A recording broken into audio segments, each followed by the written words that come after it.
now I understand. You know, like for Nigerians now, anything is close up. There's close up the brand, but toothpaste. It's about to say toothpaste. You say close up.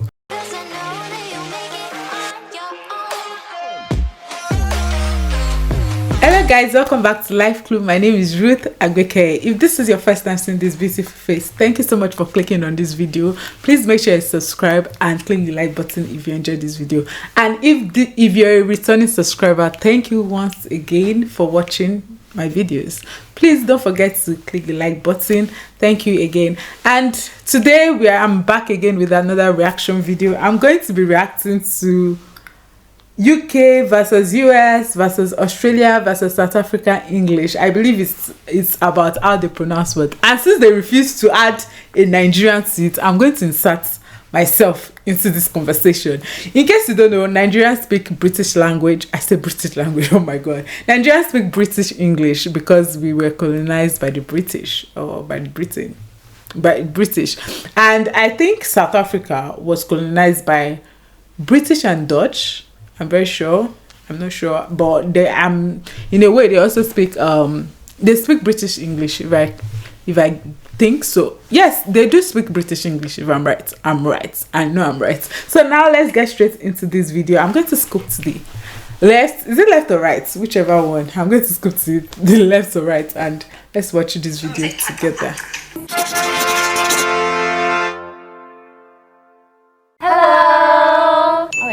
Yeah, I feel like every time I learn something new. And it's like a conversation point when you meet someone from that country. I know this slang. Yeah. And you learn how to pronounce words differently, because we do pronounce words differently. And that allows you to communicate better with other people. So in the US, we call these flip-flops. In the UK, we also say... In Nigeria, we call it slippers.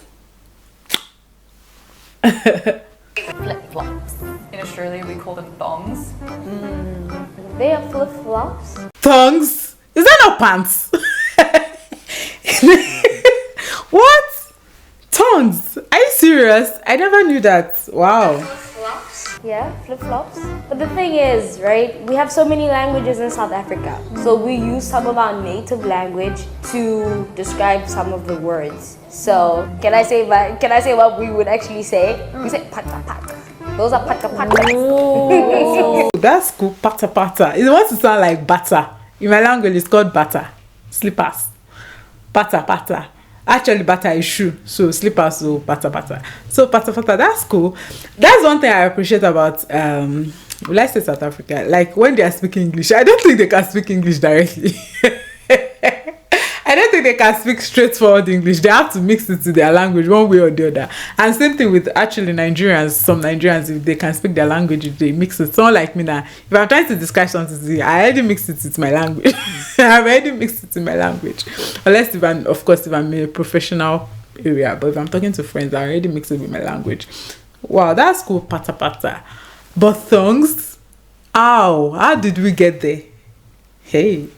So it sounds like The sound. Yeah. Oh, that's cool. Yeah. I like that it sounds like this. Sounds like the sound. Yeah. Thongs? Thongs. Now I would, yeah. Yeah. I mean, like, first thing that comes to mind is the panties. Of course. However, I think way back in the day, a lot of people from the States called it thongs. And it may also depend on your state. Maybe some people still call it thongs, but mostly, like, I would think of the panties. I think in the UK they wouldn't just particularly know, but I've just heard it a lot now. Immediately like thongs. Yeah. This thong. But like, don't you get confused though? If I were to send you to the store, please get me some tongs. What are you gonna get for me? I guess it depends on where it's from that asked. Because like if I was going to say that, I expect you to get me flip-flops. But if I was American, I guess you're getting me the other thing. What if you needed to buy some thongs and thongs? We don't call these thongs. We call that the G-string. Yeah. So like, That's true. That's true.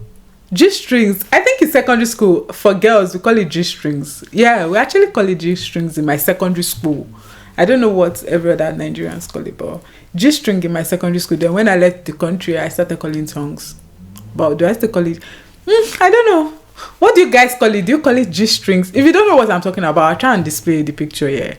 Like G-string is like that pants, not the full pants. The pants with the description. The pants with the string. So it's called G-string. So what do you guys call it? Probably it's more of ladies that will understand what I mean. Okay, so in the US, we would call these bangs. In the UK, we would call these fringe. Yeah. That's so funny. I'm wearing it now. This is called. Okay, as you can see, this now it's called. We call it fringe. Yes, we call it fringe. I know some people call it bangs, but this is fringe. We call it fringe in Nigeria. I think the same thing with the UK. Whatever the UK calls it, that's what. There's a high chance we call that because we speak British like English. Australia too. We say fringe. We say a bit of both. We say both. We say either fringe or bangs. Like if you want to be fancy, you say bangs. I feel Ponytails? Ponytails? pigtails. Pigtails? This is not braid for you. I mean, it is a braid, but there's pigtails. braid too. Yeah. This is a ponytail. No? Because it's like a ponytail. Ew, everything is so generalizing. I call these plaits. Salon in Nigeria, you say I want to go and plait my hair. Or I want to go and plait my hair as a Nigerian. I want to go and plait my hair. Interesting. We call it ponytail. I know in US, like they said, call it pigtails. But ponytail like this, ponytail down low, ponytail, everything is ponytail, not pigtail. What is pigtail? I want to go and plait my hair. Braids for us. But we were So in the US, we would call this chapstick. In the UK, we would call this lip balm. In Australia, we call it lip balm. Yeah, it's lip ice. Lip ice. There's a brand called Lip Lip ice.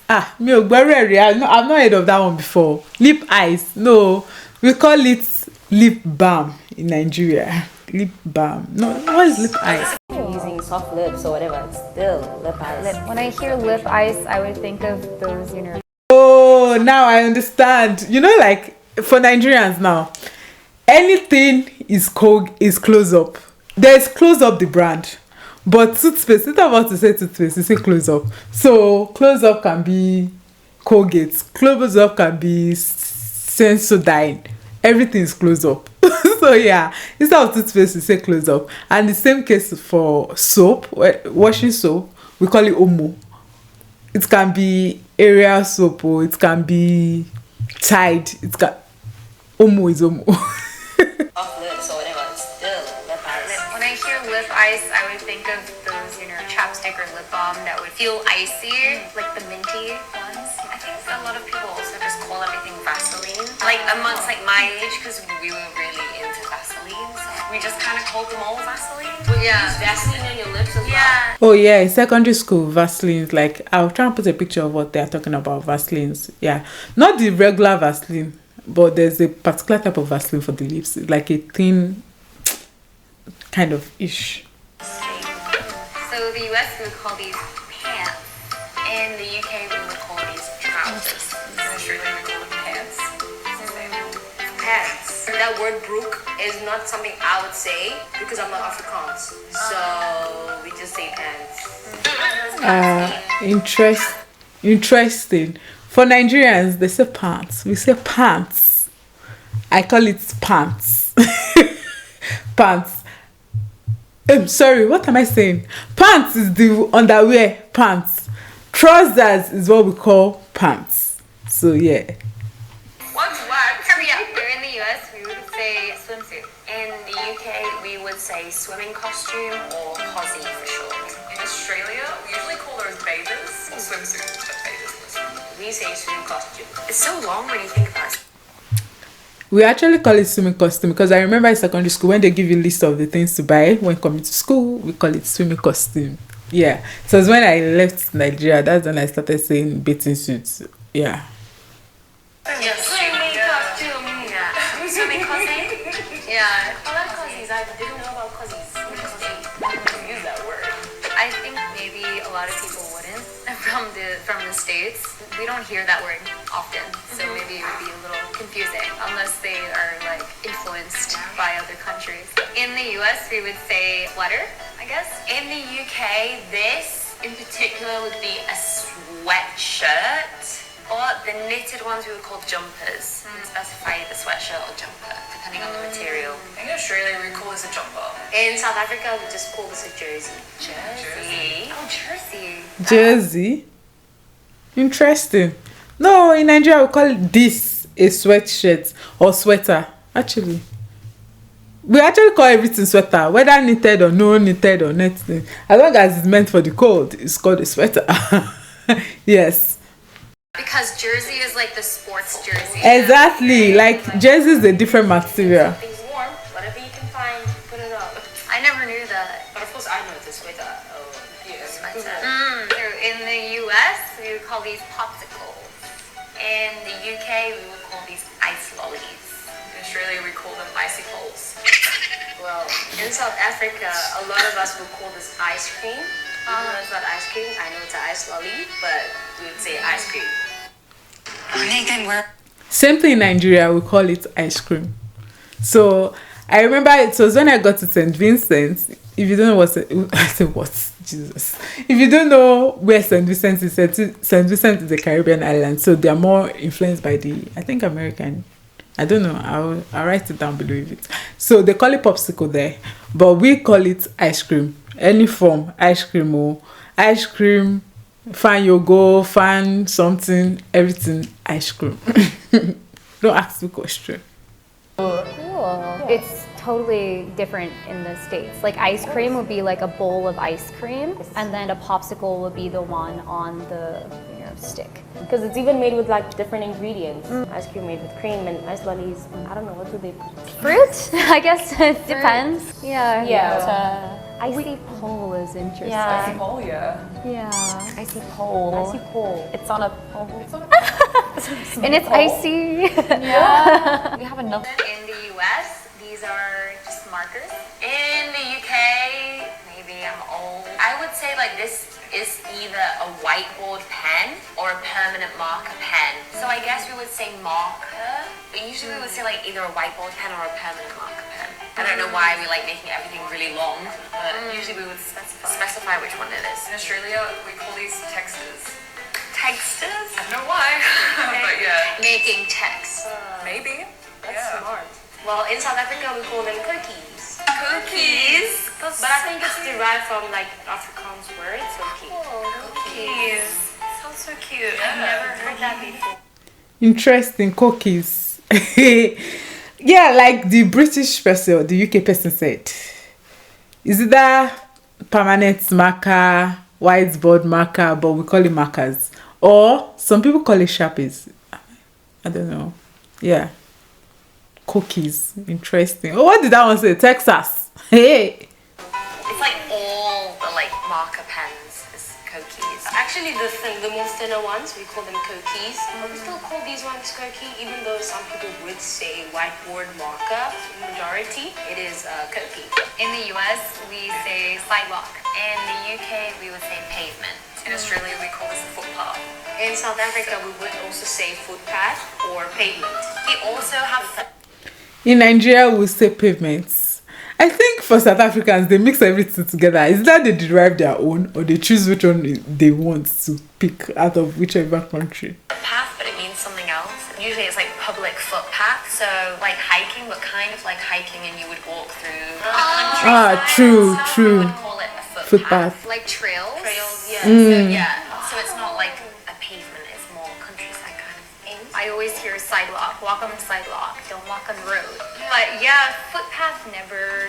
Pavement is just like the pavement, like the actual pavement. Maybe cookie. I was gonna say cookies. Yeah. So cute. Yeah. Yeah, that's actually which word was interesting to me. Cookies and Texas. Is it Texas? I'm probably not pronouncing it right. So anyways, I hope you guys enjoyed this video and you guys got to get my own point of view. Please, if you enjoyed this video, make sure you like, share and subscribe. And if there's any other words that they said that you guys don't really say those words, please comment down below and let's have a conversation. Let's just have fun. Thank you guys. Don't forget to click the like button. I love you guys and I'll see you guys next time. Bye.